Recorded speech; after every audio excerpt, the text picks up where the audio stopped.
I recently learned I got name-checked by Terrence Howard on his recent appearance on Joe Rogan. I reached out to Neil Degrasse Tyson. He was like, hey, man, yeah, I'd love for you to come on my show, do my radio, do my TV thing. I would love that. I was like, yeah, but I've got something I want to introduce to you. I got name-checked because 8 years ago, he sent me a 36-page treatise. And it was only 36 pages. So this is Terrence Howard attempting to reinvent mathematics and physics. A little backstory there. I took initial interest in Terrence because my mother said to me, do you know Terrence Howard? I said, yeah, I know. You mean the actor? She said, yeah. Well, I heard him interviewed on NPR. On there, he said that like when he was a kid, he wanted to be like a scientist and study the universe. I said, well, that's cool. Okay, maybe we'll get him on Star Talk. We love talking to celebrities who have a sort of soft geek underbelly. At the time, I didn't quite know how to get in touch with him, but we met at something called the Upfronts, which is where networks present their next season's TV shows. I saw him at an event Upfront. And then this came in my inbox.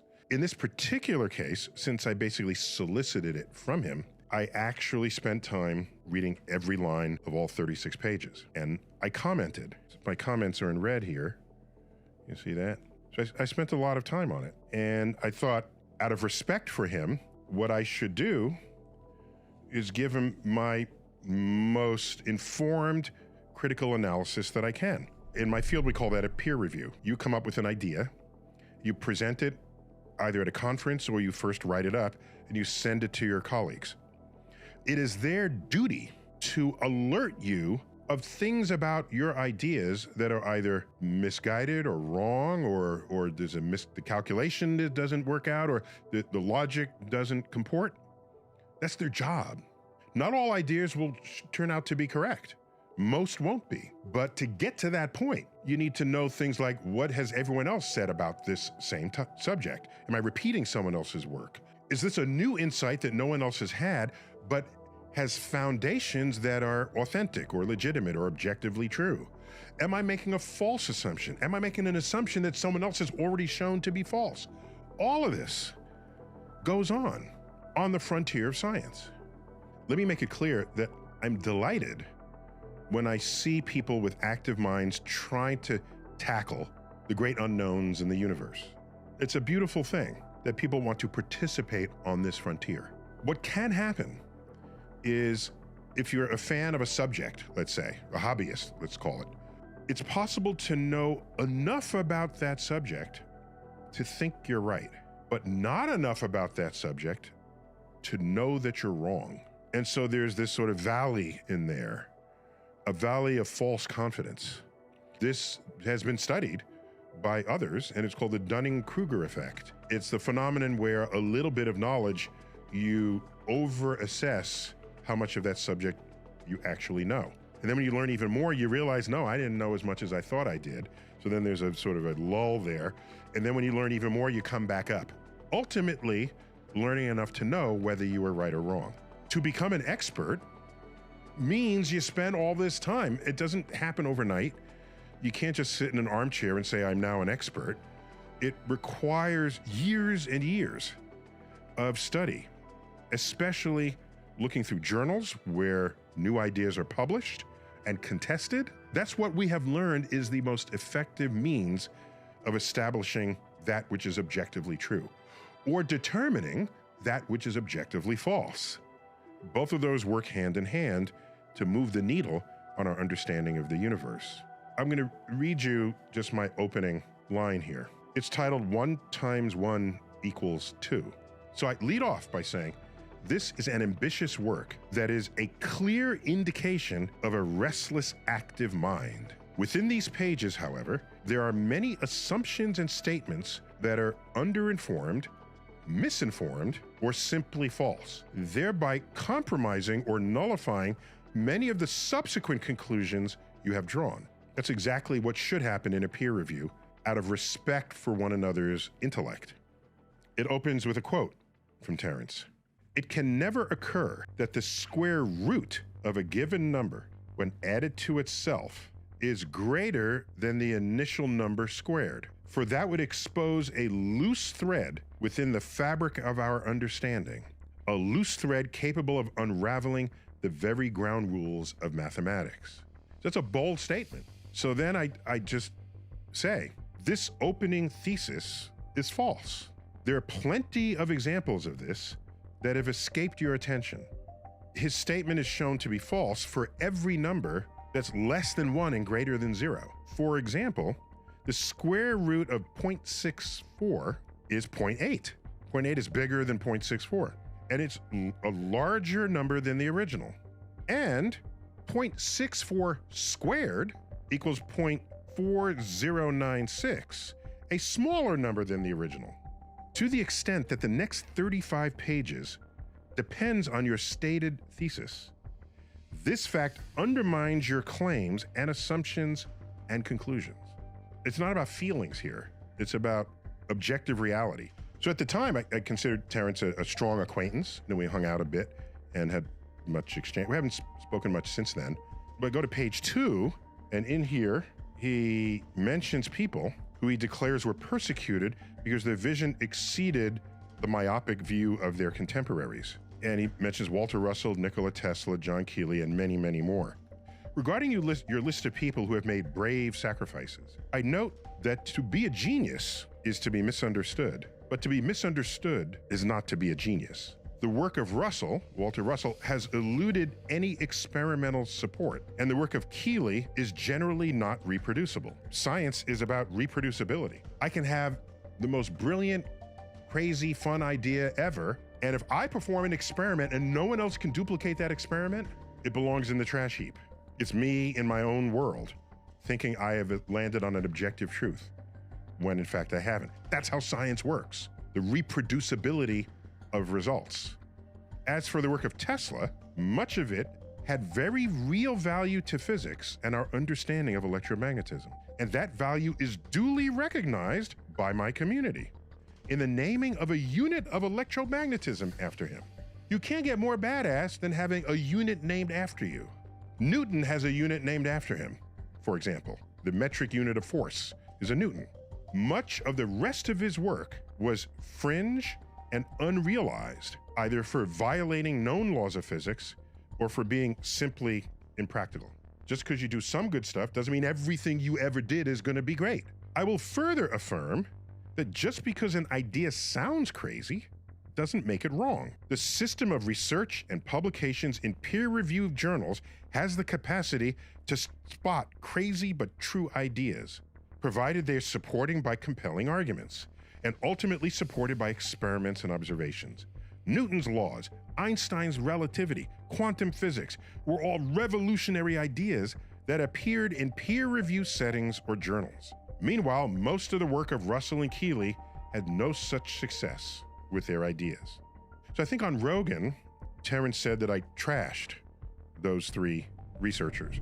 Attack that I had talked about Walter Russell and Victor Schauberger and John Keeley and Tesla as the people that I looked up to. So he threw shit on he was like, well, Tesla stuff worked, but Tesla was never really respected and out there. When I'm just simply stating the fact, I don't think of that as trashing. I think of that as being honest. I mean, I could have softened it, but I don't think that's what people who care about you should do. People who care will be honest with you about ideas, about thoughts.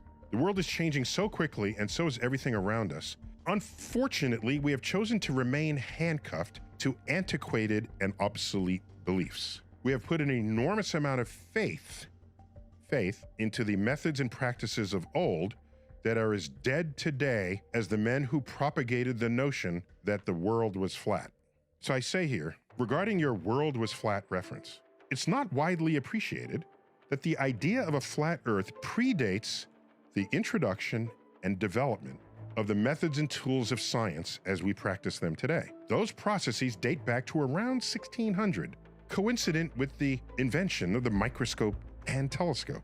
Before then, truths were whatever seemed right to the senses. Afterwards, and to this day, truth was whatever the verified data obtained by your instruments forced you to believe if your senses otherwise contradicted the data. This fact means that there's no such misunderstanding on the scale of the flat Earth in the era of modern science.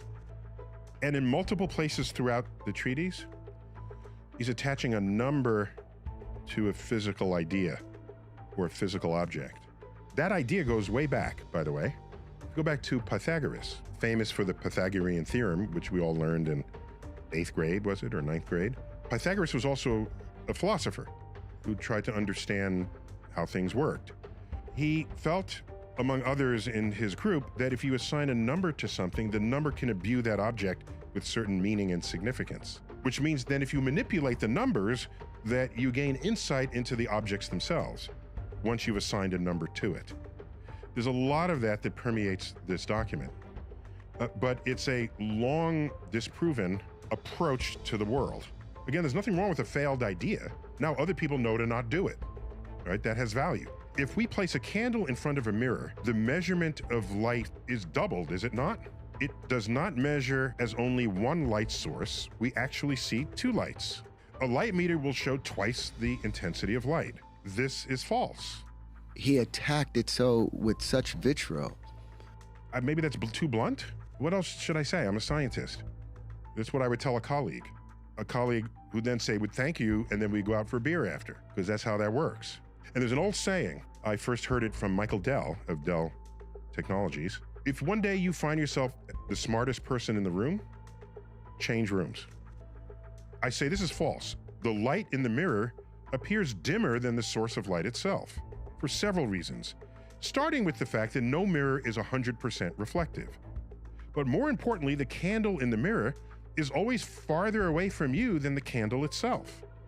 So the light meter will always read less than twice the actual value of the candle itself. I will note that from this work, Terrence produces art, sculptural art, which I find to be intriguing, even beautiful. To me, more intriguing than beautiful, because you got to look at it and you keep looking at it, like, what is that? And what's going on there? I just want to read you my ending comments here. I could not follow the reasoning on these last few pages, but the illustrations that derive from them are beautiful, regardless of how they were derived. My notes have been strongly critical of your reasoning and conclusions. I was candid and blunt out of respect for the energy you have clearly invested in this work. But if you're sure that you are still right and that I have completely misunderstood your thesis, then you will need to look for another person to evaluate what you have done and solicit their comments. In any case, like I say above, the images and illustrations in your final pages are beautiful works of art, unlike any I have seen. Best to you, Neil. So, in case people wanted to know what actually went down 8 years ago, just always be cautious of the Dunning-Kruger effect. You put in a little bit of work and you have an idea, and then you think your idea is right and that Einstein is wrong and Newton is wrong and that everybody's wrong and that all of modern astrophysicists are wrong. That's bold. That's bold. Audacious. Bodacious. When continental drift was proposed, it was like, what? Land masses are moving on Earth's surface? That's a weird idea.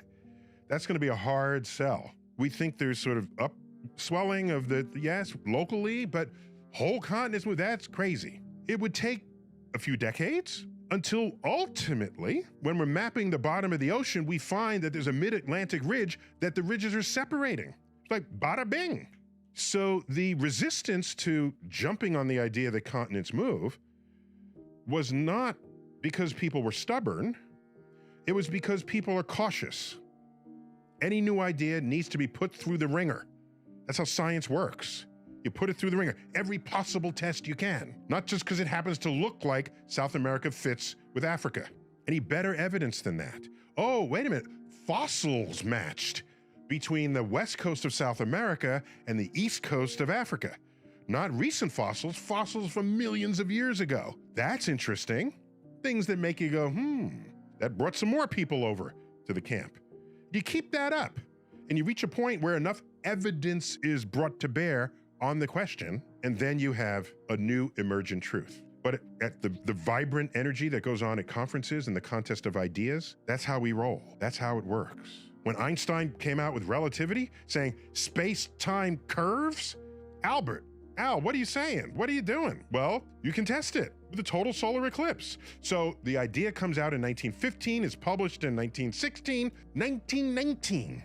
We measured light around the edge of during a total solar eclipse, because you can't see the stars during the daytime. You see the light rays bent from their actual coordinate positions on the sky.